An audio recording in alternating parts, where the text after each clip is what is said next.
What's up guys, GenesisNexus here, and in today's video I'm going to be talking about the WUWA or Wuthering Waves 2.7 patch, the Renacita finale. Taking kind of time to kind of sum up my thoughts on it and what thoughts I have for the future of Wuthering Waves. But yeah, without any further ado, let's get into it because this has been a jam-packed patch, at least in terms of story content. And if you like this video, please like, comment, and subscribe on what you thought of the 2.7 patch down below. All this would be very much appreciated. Let's get into it. And I'm kind of going to start off with a main point that even during the story, they talked about it, how Rover was essentially not really omnipotent in strength or like capabilities, even though they're considered the first arbiter, if I remember correctly from the story. And oh, funny enough, also in the background, if you're noticing, one of my new favorite songs from the OST for this patch is I believe Firebound Angel.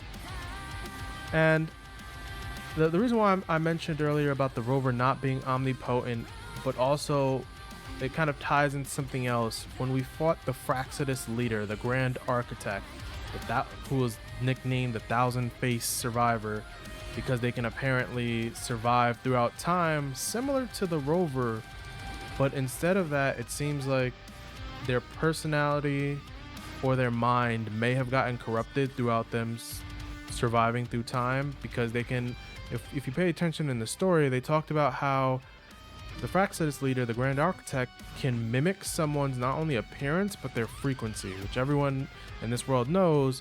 Your frequency is what identifies you in the world. It's how a lot of people find you, or how, for example, we have Abby on Rover's tacit mark, who can trace people by their frequency.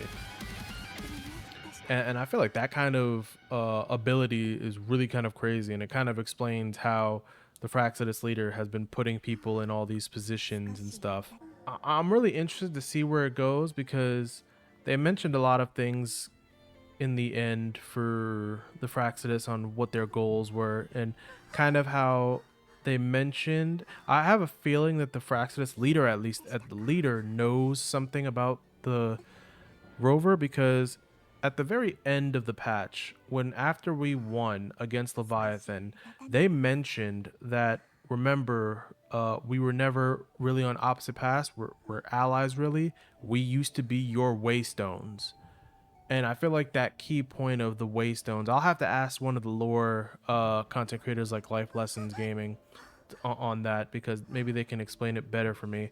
But that kind of statement like stuck with me, that there's a lot of things we don't know. And I think in my head, the running theory is that at one point in time, one of the Rover's past lives either started up the Fraxidus to like maybe come up with a drastic plan on how to save Solaris 3, which is the world of Wuthering Waves, and it kind of deviated from what the original creation of the Fraxidus was.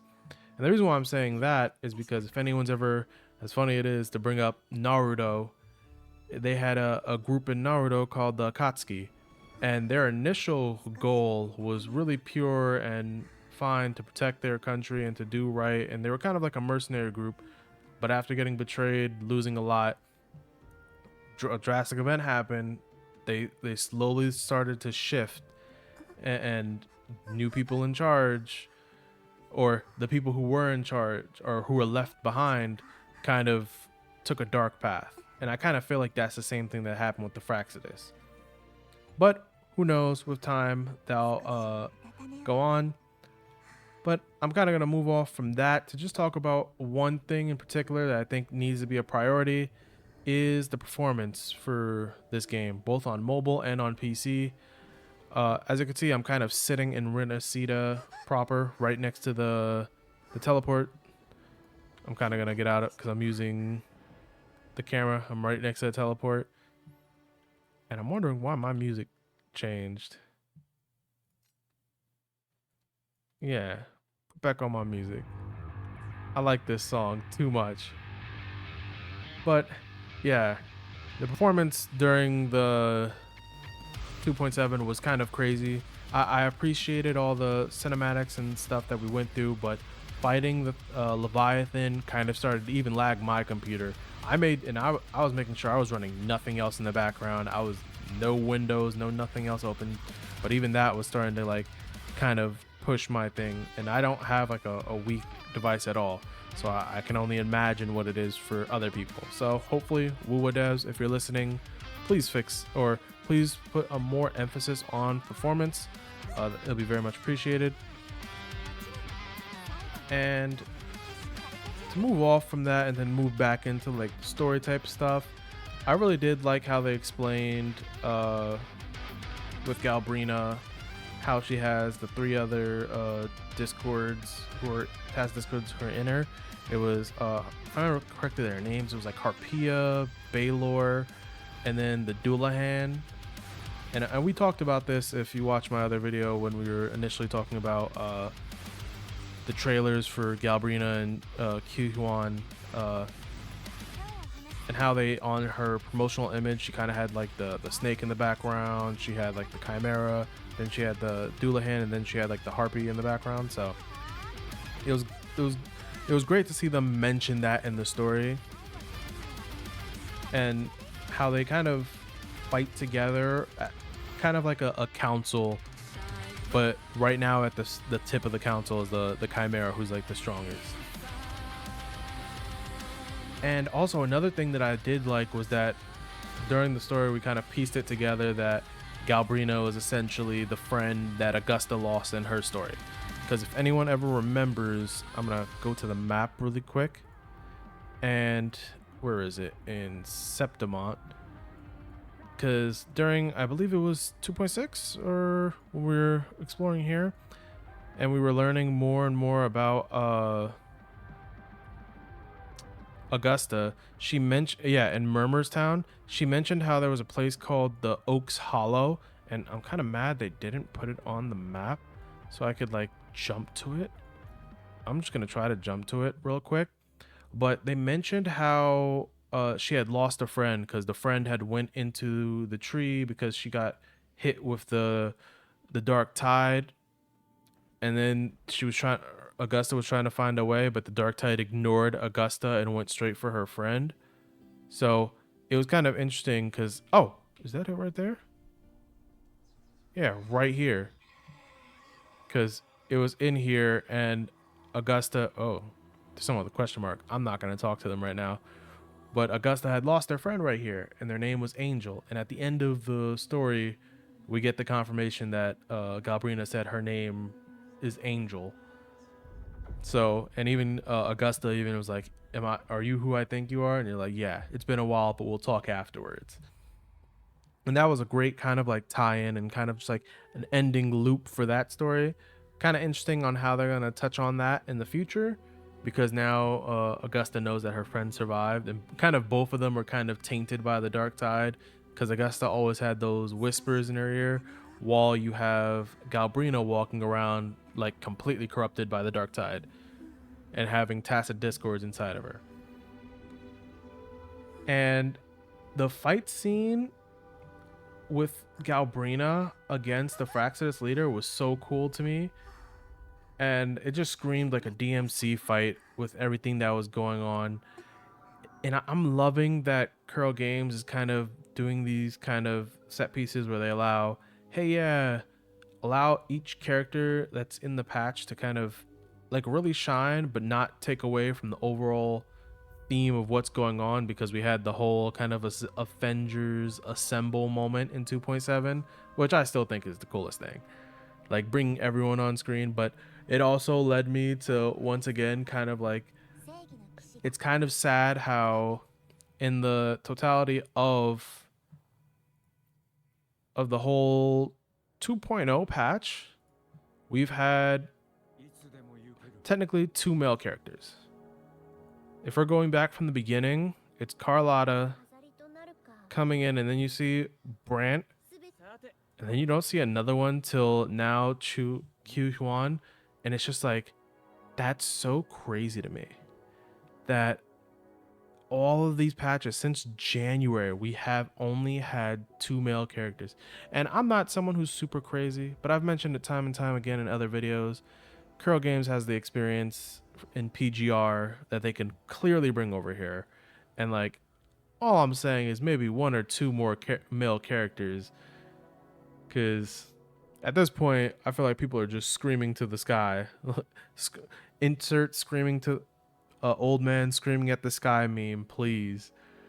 But I would love to see some more diversity, because now that I'm even talking about that, for all of us who did see Carlotta's dad, if I can find it, I'll put up right now like a short clip it while I'm talking of Carlotta's dad, he was just fighting when everyone was doing the stuff and the Dark Tide was attacking, and he looked so cool. And I'm like, Kuro, it would be so easy for you to add him as like a 4-star or a 5-star, please. That dude was so cool. And even though we got a little bit, funny enough, now that I'm thinking about it, I have not been back to the Montelli like base inside Renacida, so let me just quickly jump over there.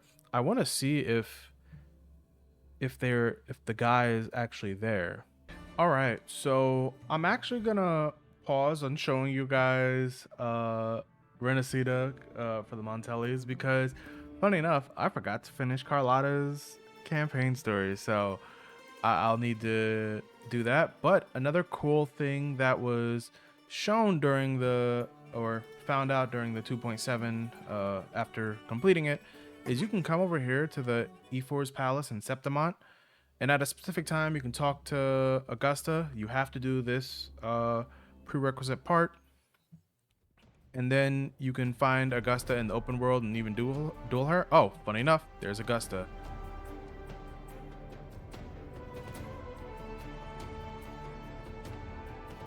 Yep.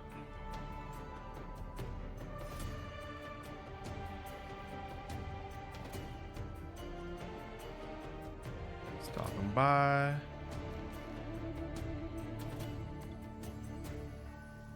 All right. Yep, perfect. And then it even tells you can meet her at Titan Bone Expanse. Perfect. And the thing I'll do is I'll kind of pause right here, and on the screen I'll kind of put up the times that I found on Reddit, or I didn't find them, but someone like compiled them on Reddit. So thank you to that Reddit user. I believe the Reddit user's name is Critical Factor for 425. So I'll put that up on the screen right now, and then I will go over to Titan Bone Expanse. It's right by like the first big nexus that we got when we came to Septimont.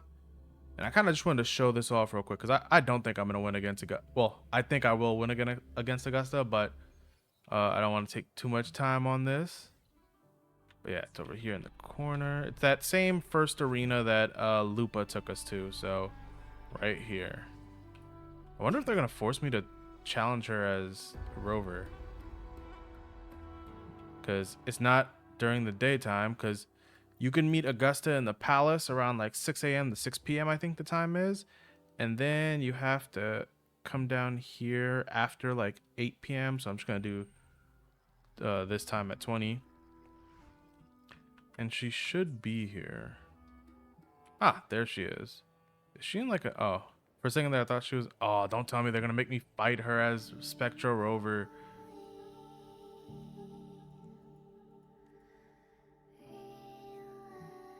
Yeah, so you can either take her out on a date for a quick walk, or sparring. Alrighty, please. Okay. Whew. It doesn't seem like they're. Oh my jeez. Oh my. And she uses her abilities. Oh, they did take away my team. Oh my jeez. I was being all types of.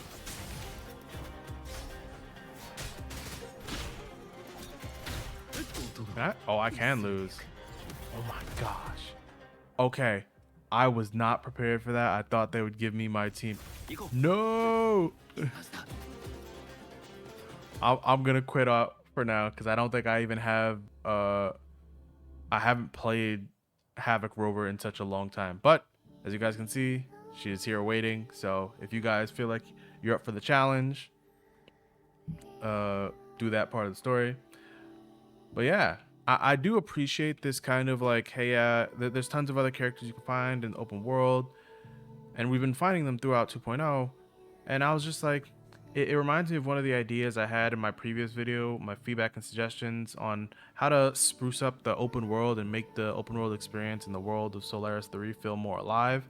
And I was always talking about, hey, we should be able to find these characters we've met throughout the world, maybe like helping them out with maybe a daily, like help support them doing something or protecting them, like kind of like a defense mission or things. And the reason why I'm saying that is if I open up here and come to gallery and I look at our characters, for example, we have characters we haven't seen in a while. Like Tao Kui, I think she briefly popped up in the 1.0 storyline. Yuan Wu, uh, Yuhu, I don't even think popped up in the storyline. Jian Xin, like, where are these characters? Like Calcharo, we see our boy Calculator here. He just roams wherever. Like in 2.0, I think 2.0 or 2.1 at the end, we saw him in Renacida. Then we saw him again in Septimont at the end of 2.7. And then Yinlin, she's just gone. We haven't seen her in forever. And I understand that she's like kind of like a spy slash like assassin type character. So maybe we just meet her in the open world doing a stealth mission or something, or like taking out enemy bases or something. Like make some more of the open world. They're doing it for the 2.0 characters, and I would love if they did it for the 1.0 characters. Because for example, another one, Zhang Liao, like other than his event that had story relevance that I feel like they need to bring back permanently, haven't seen him. Not even in the story. Like some of these other people like Chang Li and stuff I've seen more. But yeah, that's something I just wanted to mention. But also, while I'm on the topic of like talking about story and stuff, is I think we can all agree that Cristoforo kind of has too much power and is kind of broken.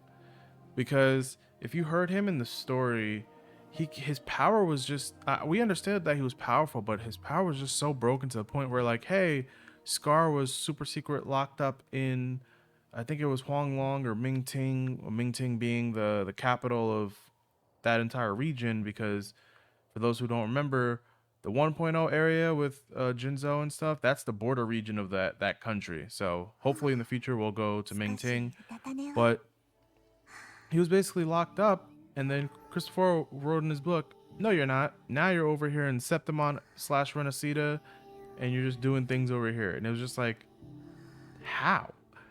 I understand your power is broken, but that's just too broken. Like no one noticed till after he left, so then they had to send Q Huan to go deal with it. But I do hope that they outside of that, they do more stuff to like explain his power, or at least give him a limit, or tell us what the limits are. Because now I think he has if you watch the end of 2.7, he has like a fragment of the gem that the Leviathan used to come back. So he may have like part of Leviathan's power still in him. But to step off of that, there was another topic that I had or thought. It was the beholder vision part of 2.7, which I thought was really great, which was like the first person style movement for Galbrina. I really enjoy that they're experimenting with things in 2.7, and the music for that section was awesome. And I wish the only thing I wish for that part is that even though I hope they bring it into future content, is I wish there was a little bit more freedom to explore and it wasn't as handholdy. Because as you guys know, sometimes like on the screen, we will be like, here's the prompt, you have to press this prompt. I would like if they would let us fail. I would like it. Just to give it some more stakes. Like, hey, fail, redo. Because tons of games have started that way. I played the old like Prince of Persia games. You didn't jump at the right time, your character fell. Redo it. And I can understand maybe after like 3 attempts of failing, maybe you do it for the person, being like, hey, yeah, I'm gonna get you past this part so you can move forward. But it would be nice for that. And then to step off of that part is now to talk about something that I think was really cool and kind of like a throwback for everybody is when, funny enough, when Cristoforo, to bring him back into this, when he kind of like made the dark tide like swallow us whole and Gabrina had to save us, we got into the rover's mindscape, like his mind palace, and inside that, as Cristoforo was trying to like manipulate us, we saw that the rover's mindscape is essentially the main starting screen for Wuthering Waves, and I think that was just such a cool thing because it showed that it even had the music playing during that part, and it even showed that that place or wherever it is in Solaris 3, or even if it's outside the world of Solaris 3 and like the universe, it's super important to Rover, and it's reflected that way deep inside their mind.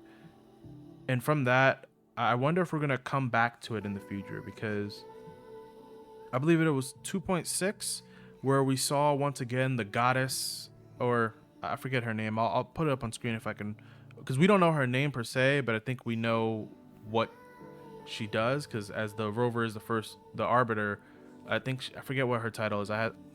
But I'll put it on screen if I can find it.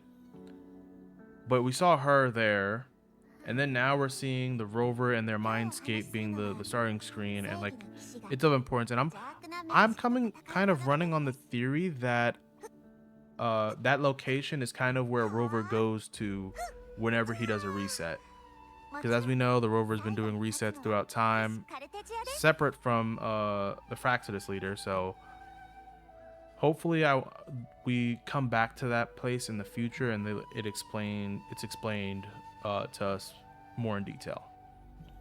But let me see, because there was something else I wanted to talk about. But before any of that, let me jump over to somewhere, because I wanted to maybe jump back to my favorite spot. Oh yeah, I did write this down, that not everyone needs to love Rover or be so close buddy buddy. I feel like they need to work on a better balance of that between, because there was like there's a 1.0 version of Rover, which is kind of followed through everywhere, and then the CBT version of people's treatment of Rover, where I believe in the CBT, Chixio is heavily antagonistic towards the main character, or skeptical, or suspicious of him. So I think we need like a better balance of that going into the future, because I don't know, because if you listen to the end of the 2.7, they mentioned how I think it was Laha Roy is where the Fraxidus is going to next, so that maybe is where we're going to next. It's either that, or because of Q-Huan's story, there's Minting, which is the Jinzo's like capital and stuff. We may be going that way. And then the funny thing is, Galbrina even mentioned, and I was so happy that Calcharo got mentioned finally. And she was talking about how he was a member of, I think it was like the Ghost Hounds or something, and how he invited her while she was over there in the New Federation. So I'm sitting here like, that would be such a cool thing for them to explore, because if anything, having like a location to explore for Calcharo, because he's been in the game for since 1.0, and that was one of the interesting things. Like, hey, yeah, who's this character? What's his backstory? So I'm glad that they mentioned him. Glad that they even talked about it and even mentioned that. So hopefully in the future they can kind of use that that kind of balance of, hey, yeah, maybe people in the New Federation are skeptical towards Rover. They hear what he's done across the world, and they're like, hey, yeah, you've done good, but we do things differently out here. So it's not just like, hey, yeah, we're your best friends and we love you. I think there needs to be a better balance in that, just for the story's sake, to just be more realistic. But other than that, I don't think there were many other complaints. Oh, there's one, but I'll kind of leave that to the end. I say that Withering Waves, the white's alternative skin for Galbrina, I'll put it up on screen if I can find it, should have been a free addition to the game. Off rip. It should have been a free addition. Because that was just the easiest, like, W skin that could have been available. And you already had the model for it, too. So you might as well, you can just give it to players. And if not that, then put it in the shop. Or put it in part of an event. Because that I will criticize is I love the new UI for events and stuff, but it's just like, hey, we're kind of before this event popped up, there was only like a weather event here, and I love casual events. I have no problem with casual events, but please, where's the combat events? Where's Virtual Crisis? Where's just something? Because if you're gonna separate these two areas, you have to populate this with something. And outside of that, oh, I did love Fenrico's atonement moment. Him coming out in the end to kind of like kind of help out with dealing the final blow to the Leviathan. I think that in the Dark Tide, that was peak. I'm always a sucker for a good redemption moment or like a good like, hey yeah, this is my last stand moment. For anyone who's watched Dragon Ball Z, Vegeta from Dragon Ball Z kind of had a couple of moments like that, especially in the Dragon Ball Z era with the I think the Majin Buu saga with Majin Vegeta.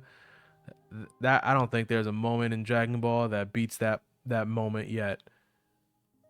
But that's what I kind of felt like, that you're seeing a character who was essentially like an enemy or a antagonist, like having a cool kind of like redemption moment or atonement moment and be like, hey yeah, I may not like you guys, but I have a goal and our goals align, so I'm willing to sacrifice myself to uh make sure we achieve this goal.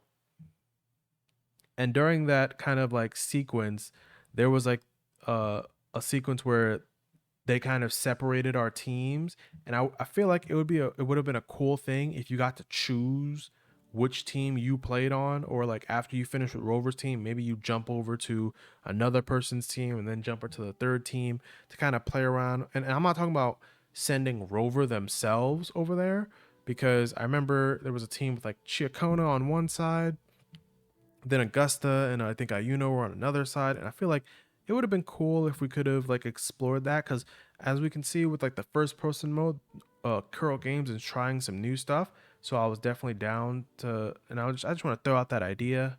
Please tell me what you guys think about that idea of like kind of like if we ever have a situation like this Avengers moment and we get separated, what team can we play as? If that would be a good idea. And funny enough, that kind of sequence also led into when we were fighting Leviathan and we kind of summoned everyone onto the stage to attack at the same time. That Avengers Assemble moment. It reminded me of like anyone playing Final Fantasy 14 when when we're doing the big raids against like Hades and stuff, and you summon other players to assist you. It was kind of like that moment. And then at the same time, how it showed up on the screen. If I can find a picture of that, I'll put it up on the screen now. There was kind of like the Dream Link uh, background, and it showed everyone kind of using their ultimates all at the same time. And once again, I will ask. I feel like Dream Link should be an added, like a permanent feature in the game to make gameplay more complex and more rich.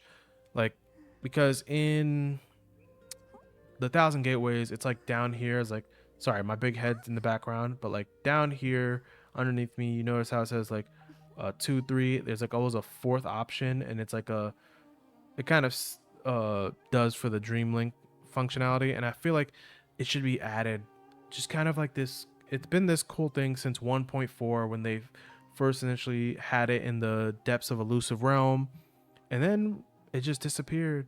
They brought it back a little bit with Thousand Gateways, but I feel like it's so worthy of being a thing outside of it. And I feel like you can even tie it in with, where is it? Like I'm on Cardathea right now. Does it even mention? Like yeah, air erosion.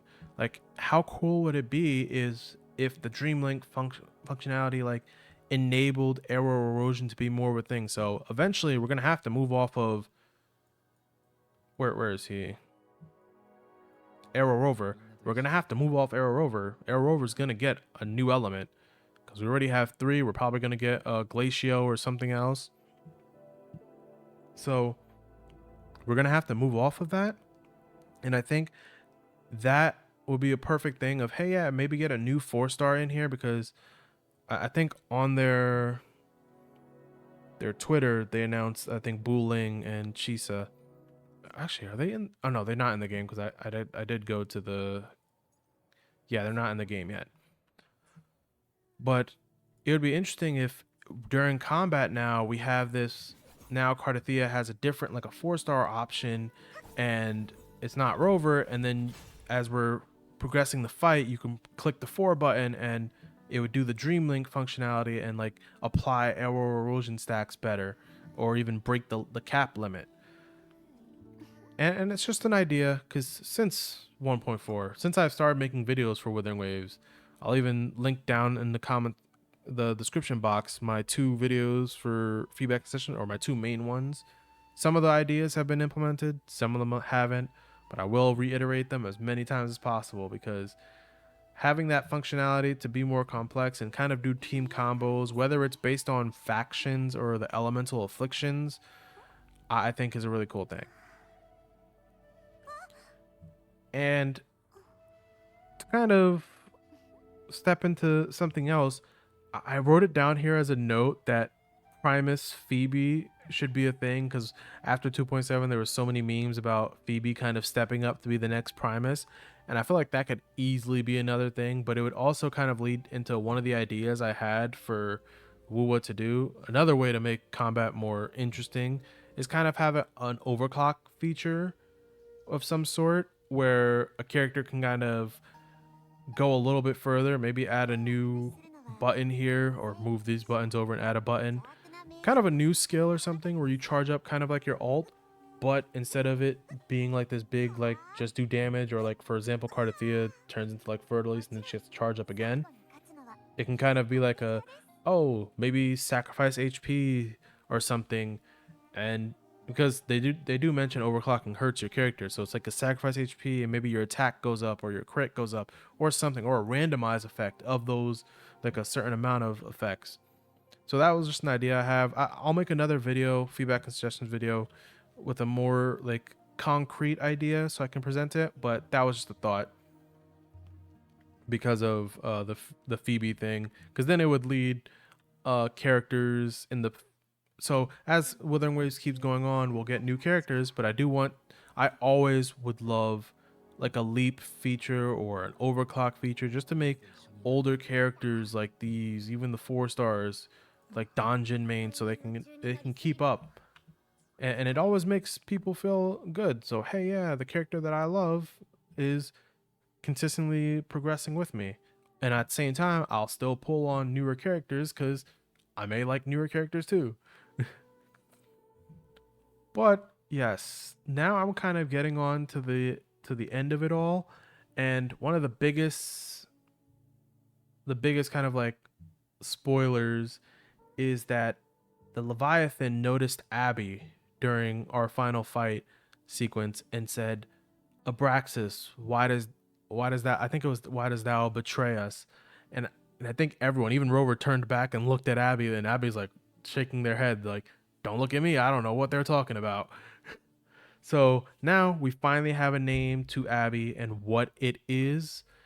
And to my knowledge, or my thought process on that is, Abby, being Abraxas, is part of the Threnodian. Because if I remember the lore correctly, the original Threnodian was split into like 7 pieces. And it seems like Abby may be one of those split pieces, or maybe another Threnodian on the level of that original Threnodian, but because of all the years it's been kind of like sealed away with the rover and going through the time. Because if you remember Jue, the Sentinel Jue, who was Jinxi's companion, mentioned how, hey, yeah, when you came to see me in the past, Abby was always with you. So we just assumed it was a part of you. So I'm guessing even they didn't know that Abby was either part Thernotian or something, or part of the a fragment of it. But that piece of information is going to be another thing that I'm going to be keeping my eyes on for the future. And other than that, I think that's everything on my list of things to talk about for 2.7. I've overall loved it. It's answered questions, and then it added more questions for all of us to think about. And I don't think that'll ever be a bad thing. It's just having more questions and keeping people engaged with the story and the lore of the world. So I'm looking forward to what they do next. I'm kind of wondering what they're going to do with 2.8 because they announced the stuff with Chisa on their Twitter, and I'm kind of looking at it and I'm like, I hope that Rover doesn't have some type of school arc. I'm like, please, if they do that, I would be so disappointed. But I love the world, or the city that they show Chisa being a part of, kind of being like a modern city. So I'm interested in that.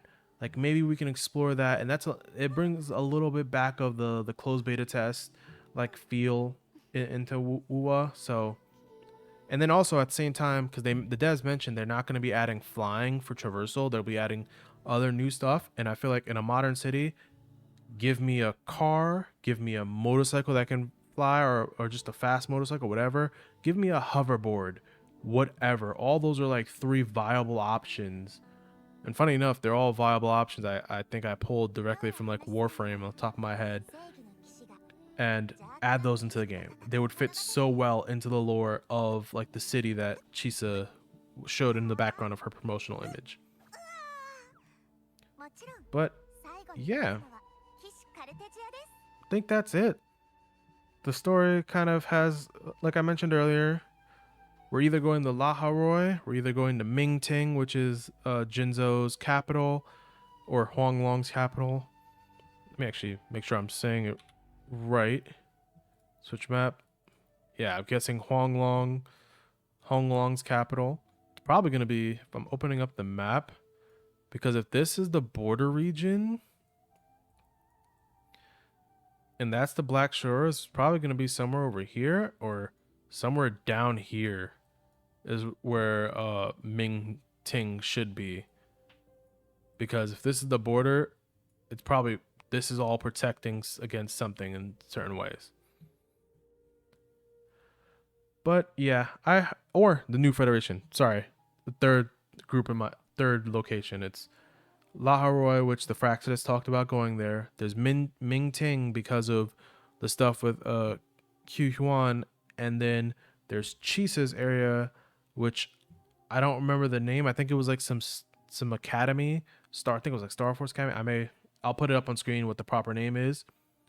And then we have New Federation, which is an option. So that's like 4 options of places that the rover can now go from where we are in the story. So I'm looking forward to that. Thank you again for Wuthering Waves for a great patch, some great quality of life. Please find a better balance with events, because other than the story, events have been kind of dry this patch. But I understand. You guys put a lot into this story, so that's probably where all your effort kind of went. Definitely looking forward to seeing what you have in store for us in the future. And also, to you guys who are watching and gotten to this point, thank you for watching. If you did like this video, please like, comment, and subscribe. It'll be very much appreciated. Tell me what you guys thought about everything I thought of. Did you agree with me on some of the points? Where do you guys think we'll end up going to next? And what do you think about Abby and their true name being Abraxas, and what they possibly are? And if you have any thoughts on like the grand architect of the Fraxidus, let me know what you guys think in the comments down below. I hope you guys have a great rest of your day, nights or evenings, or wherever you are in the world, and I will catch you guys again in the next one. Later.